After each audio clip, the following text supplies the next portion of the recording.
sharp protein odor filled the air. The guests run hands over twitching boys and hang on their backs like vampires. And that is a redacted quote from page 668 of Naked Lunch, which I'll explain in a minute. Naked Lunch is written by William S. Burroughs, published in 1959, I believe.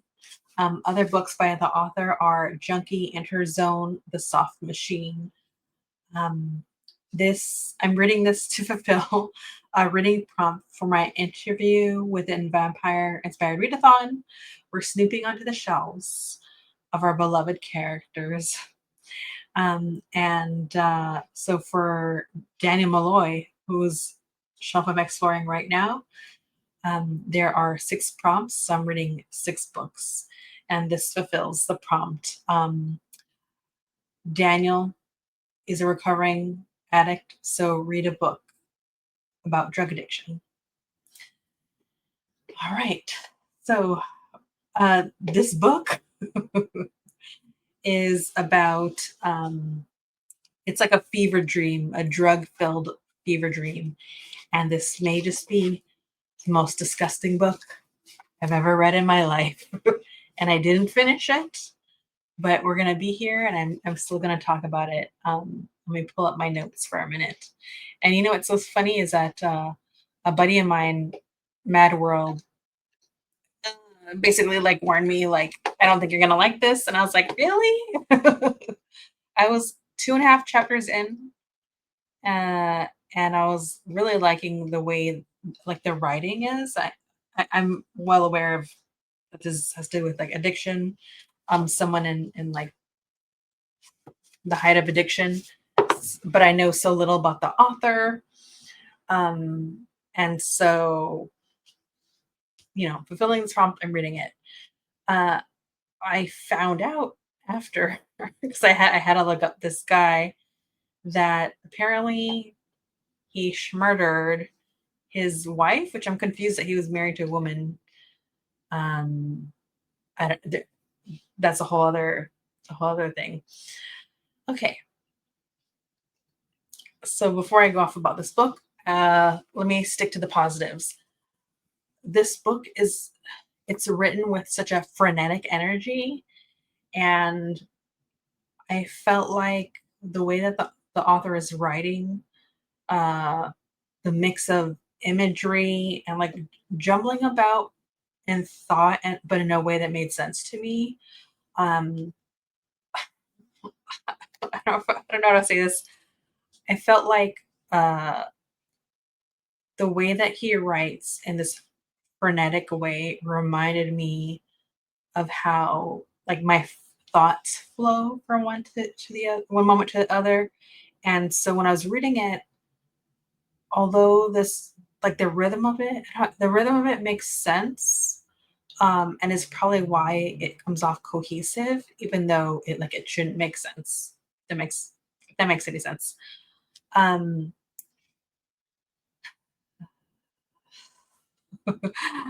all right, let's talk about everything that didn't work for me, and we'll kind of go from there.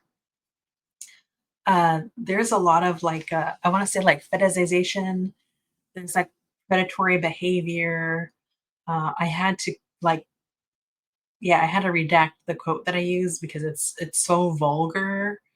And yeah, it's just a cesspool of predatory behavior. There's a lot, yeah, again, fetishizing of other people and just like a lot of like racist language. I don't know. It was disgusting, and I was again. I've never read anything by this author, and I just it was a lot, and so I could only go so far. And I already knew uh, how I was feeling about the book, but I was trying to push on, and I just couldn't. At some point, I was just like, I'm just gonna have to put this down. Um, so yeah, that's it in a nutshell. I will I'm gonna go back and forth and bounce because I did want to discuss like how confusing it is to also read like It's something where the writing is visual and beautiful, but like vulgar at the same time. So let's see if I could find an example that I could actually share. I marked a page now, I can't find it. Um, Here. Like on page 56, the author writes, a red orchid bloomed at the bottom of the dropper. He hesitated for a full second, then pressed the bulb, watching the liquid rush into the veins as if sucked by the silent thirst of his blood. There was an iridescent, thin coat of blood left in the dropper, and the white paper collar was soaked through his blood like a bandage. He reached over and filled the dropper with water. As he squirted the water out, the shot hit him in the stomach, a soft, sweet blow. And so there's a lot going on with imagery. This person is just like getting ready to shoot up, basically, or is shooting up. But what really stuck out to me with what I did read is I can really see the connection between vampires as a symbol for predatory behavior and addiction. And so I feel like this coming season, we're really going to see those connections. I'm sorry, this coming season of Interview Vampire in 2026, we're really going to be able to see and explore those connections with addiction because one, we're going to see Daniel Malloy paired up with the vampire Lestat. And what do we know about Daniel is that he had addiction issues in his past. And even throughout season one and season two, even though he, he talks about that in the past tense, but he's throughout the series is heavily drinking during the interviews. And it's a short time that he's there in Dubai. I bring this all up to say that I find it very interesting that vampires are used in this book to like symbolize predatory behavior. Because in Anne Rice's work, I felt like that's also what she's doing in her work. She's saying that these characters get so far beyond their humanity that even if they at some point in their life they are a victim, they become the predator, basically. So I thought that was like a really interesting connection that I wasn't I don't know, I just didn't anticipate that, I suppose. And I'm sorry if you hear Ginger outside the door. It's because it's late at night and she wants me to go to bed with her. She wants me to go to sleep, and I'm doing this instead. I'm trying to think about like what else could I possibly say about this book. Um, I would say that Anne Rice, stylistically, her writing is very different from Burroughs.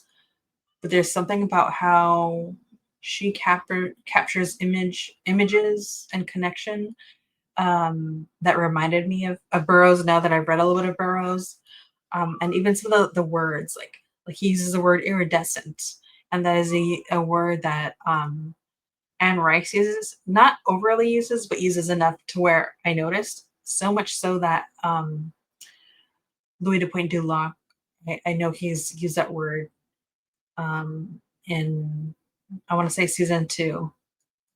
I think it's in reference to Lestat. There's like a beautiful. Anyways, I'm gonna go off that way, but that really stuck out to me as well. Um, but yes, I picked up this book, I read it, and it was to me it was just like so disgusting. I just wanted to get a spoon, scoop out my eyeballs, and just like toss them on the grill to never see again any pros after this. So yeah, that was a bit much. Um, yeah, there's definitely like this heightened chaotic sense of what's going on, and there's like jumping from 1 minute to the next, one moment to the next. And I also find that interesting because Daniel Malloy is a character that can't remember his past really, and he's always blamed it on his addiction. And he also yeah, I don't want to go too much into that, but that was just kind of on my mind. And I think I just dislike this book so much that I'm starting to answer my three questions. So let's just dig into my three questions. Why does this character have this book on their shelf? Um, Daniel Malloy refers to a time when like he would wake up, doesn't remember how he got to a place that he was at, and he wrote in one of his memoirs that someone talked to him and they were all like burned up. And that's something that there's something in here that happens and refers to someone getting burned up, that I immediately thought of Daniel. So there's a lot of moments in here, oddly enough, that really reminded me of the adaptation of Daniel for the screen that really worked. Because in the books, Daniel is in Interview Vampire referred to as the boy. He's not really present. He's just someone for Louis to speak to, really. And it's not until the third book, Queen of the Damned, that Daniel gets a name. He gets the chapter Devil's Minion. And then we really dig into the violent, addicted nature of his character. And that's something else that rings true here, like just violence and addiction. Um, and so, in that, I think I could see why he would pick this up and actually feel a connection um, to his past, basically. The second question is, did this book recontextualize the character for you?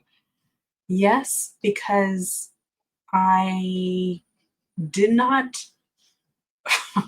understand the level of like unhinged uh cesspool when someone is like so in this specific incident that I'm reading about.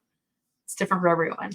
But if this person just being so um like I want to say like beyond reach. They're so in a hitch, like so deep into their addiction that like there's no boundaries. There's a lack of morals, like morals are out the window. There's a sense of not being safe, not really like kind of hearing what's going on, but not really like seeing some things, but just hearing some things. And I could definitely see how um, someone could just feel like they're just in absolute chaos. And that really recontextualized the character for me because, as we know, this character is not only an addict for this particular substance, but he's going to be an addict for something else that I think we're going to see unravel in season three of the Vampire Lestat. Um, what book would you recommend, Daniel? You know what? Before I get to that, shoot, what did I forget? I'm going to answer this and then I'm looping back. Clearly, this is a chaotic review for a chaotic book. So I'll bring this up. What book would I recommend, Daniel? There is a book called Signs Preceding the End of the World, and it's by Yuri Herrera. And it's translated from Spanish, and it's really about this character that travels from Mexico into the States, and it really is from going from one pit of hell to another, and their harrowing journey. And so I think with everything that Daniel has been through, I think that this would be worth picking up. Lastly, because clearly I'm an agent of chaos because I'm still spinning from what I read from this book. I was trying to figure out how to capture the language instead of me using the word frenetic all the time. Um, there's another author that you already know. I'm bringing them up every chance I get, and that is Hanif Abdurraqib. And I can't remember which book it was. I was trying to find the example, but he's written "They Can't Kill Us Until I Kill Us" and "A Little Devil in America," among other books. But in one of these books, I think it's this one. I can't remember. He does refer to a comedian, and he says that the way in which they go on stage and speak and talk about their their craft. They talk in a way that the author coined sonic jambalaya, and it is just like my favorite term forever. And so that's how I actually felt about some of the ways in which the author writes. It feels like just this like sonic jambalaya. That's the best way that I could ever describe it. And so I was also thinking of Hanifa Durkee and how he describes language and you know those people of like oratory skill that we revere. Um, it's just so jumbled up, There's just so much going on, and it's all in the same pot. So don't read this. I know this author. It says here on the back. I read it before. I had a feeling I might not like it, but I was like, let's just do it. Naked Lunch is one of the most important novels of the 20th century. Okay, so it's like odd that he wrote this and he had such a seedy life and yet was so revered. I don't know. I'm still spinning. Um, let me know what you think in the comments. I wish I could do a better job discussing this book, but I can't because I didn't really finish it. But oh boy, Daniel Malloy, I do this for you. So, um, maybe not my best work reviewing or discussing a book, but I, I really don't know where to go from here. So, if you're participating in my readathon, thank you for going on the ride with me. I always appreciate you. It's been what an experience. The good, the bad, the ugly. It's a little bit of everything. All right, everyone. With that said, um, just remember that life is chaos, clearly. So be kind to yourself, be kind to others, and read more books. Bye.